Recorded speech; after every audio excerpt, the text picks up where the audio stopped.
हिंदू पौराणिक ग्रंथों में असीम शक्तियों के स्वामी भीष्म का वर्णन मिलता है। कितने शक्तिशाली थे भीष्म और कितने युद्ध लड़े थे भीष्म ने, और भी बहुत से रहस्य हम सभी जानेंगे इस वीडियो में। वीडियो में आगे बढ़ने से पहले हमारे चैनल को सब्सक्राइब कर बेल आइकन अवश्य दबाएं। भीष्म राजा शांतनु और देवी गंगा के पुत्र थे। उनके जन्म के बाद देवी गंगा ने उन्हें देवव्रत नाम दिया था। दोस्तों, एक समय की बात है, एक बार हस्तिनापुर नरेश ने देवी गंगा को देखा तो उनकी सुंदरता देख शांतनु उन पर मोहित हो गए।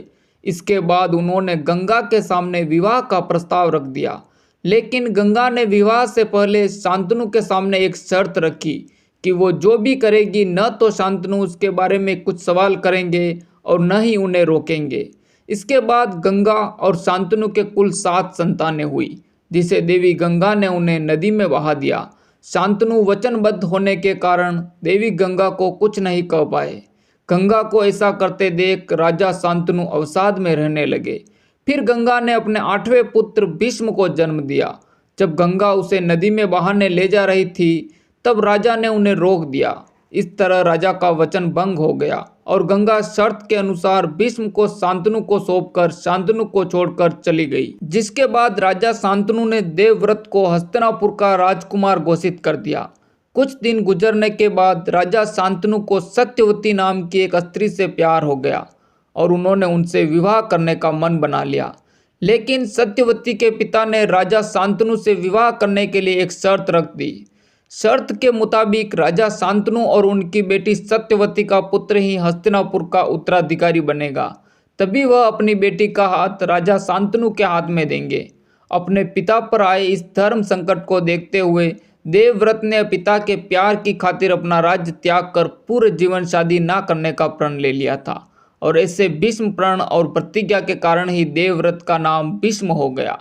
यह सब देखने के बाद राजा शांतनु अपने बेटे से प्रसन्न हुए और उन्होंने भीष्म को इच्छा मृत्यु का वरदान दिया। वक्त के साथ साथ सत्यवती के गर्भ से महाराजा शांतनु को चित्रांगद और विचित्रवीर नाम के 2 पुत्र हुए। शांतनु की मृत्यु के बाद चित्रांगद भी एक युद्ध में मारा गया।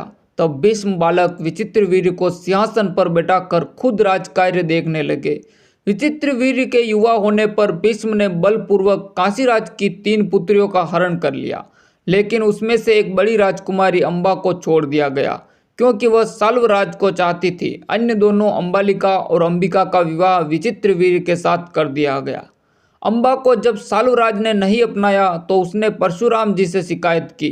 परशुराम जी और भीष्म में 23 दिन तक भीषण युद्ध चला था।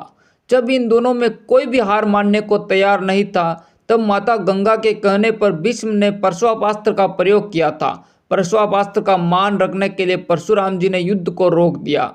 अंबा अपने अपमान का बदला लेने के लिए भगवान शंकर की कठोर तपस्या करती है। तब भगवान शंकर उनको भीष्म की मृत्यु का कारण बनने का वरदान देते हैं। बाद में अंबा शिखंडी के रूप में जन्मी और उसने भीष्म से बदला लिया था। इधर हस्तिनापुर नरेश विचित्रवीर को दोनों पत्नियां अंबालिका और अंबिका से कोई संतानें नहीं हुई थी और वह भी चल बसा। एक बार फिर गद्दी खाली हो गई। सत्यवती शांतनु का वंश तो डूब गया और गंगा शांतनु के वंश ने ब्रह्मचर्य की प्रतिज्ञा ले ली थी। अब हस्तिनापुर की राजगद्दी फिर से खाली हो गई। तब सत्यवती ने भीष्म से विवाह करने को कहा, लेकिन भीष्म ने प्रतिज्ञावश मना कर दिया। ऐसे में सत्यवती ने विचित्रवीर की विधवा अंबालिका और अंबिका को नियोग प्रथा द्वारा संतान उत्पन्न करने का सोचती है, और वह इसके लिए पराशर मुनि और उसकी संतान वेदव्यास को कहती है।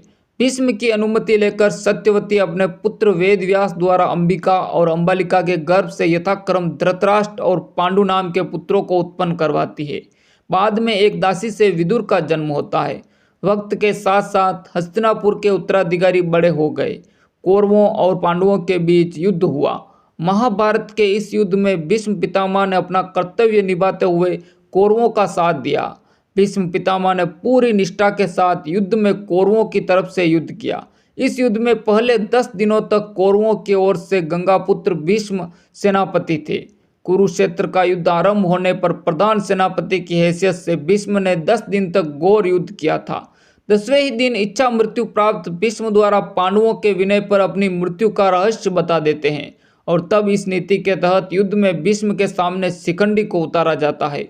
प्रतिज्ञा अनुसार भीष्म किसी स्त्री, वेश्या या नपुंसक व्यक्ति पर शस्त्र नहीं उठाते हैं। जैसे ही शिखंडी को देखकर भीष्म अपना धनुष नीचे रखते हैं, तब शिखंडी के पीछे खड़े रहकर भीष्म को अर्जुन तीरों से छेद देते हैं। वे कराते हुए नीचे गिर पड़ते हैं। जब भीष्म की गर्दन नीचे लटक जाती है, तब वे अपने बंधु बांधवों और वीर सैनिकों को देखते हुए अर्जुन से कहते हैं, बेटा तुम तो क्षत्रिय धर्म के विद्वान हो, क्या तुम मुझे उपयुक्त तकिया दे सकते हो? आज्ञा पाते ही अर्जुन ने आंखों में आंसू लिए उनको अभिवादन कर भीष्म को बड़ी तेजी से 3 बाण मारे, जो उनके ललाट को छेदते हुए पृथ्वी में जा लगे। बस इस तरह सिर को सिराना मिल जाता है।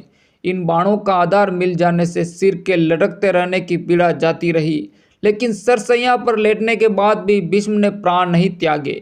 भीष्म यह भलीभांति जानते थे कि सूर्य के उत्तरायण होने पर प्राण त्यागने पर आत्मा को सद्गति मिलती है और वे पुनः अपने लोक जाकर मुक्त हो जाएंगे। इसलिए वे सूर्य के उत्तरायण होने का इंतजार करते हैं। भीष्म के सरसैया पर लेट जाने के बाद युद्ध और 8 दिन चला।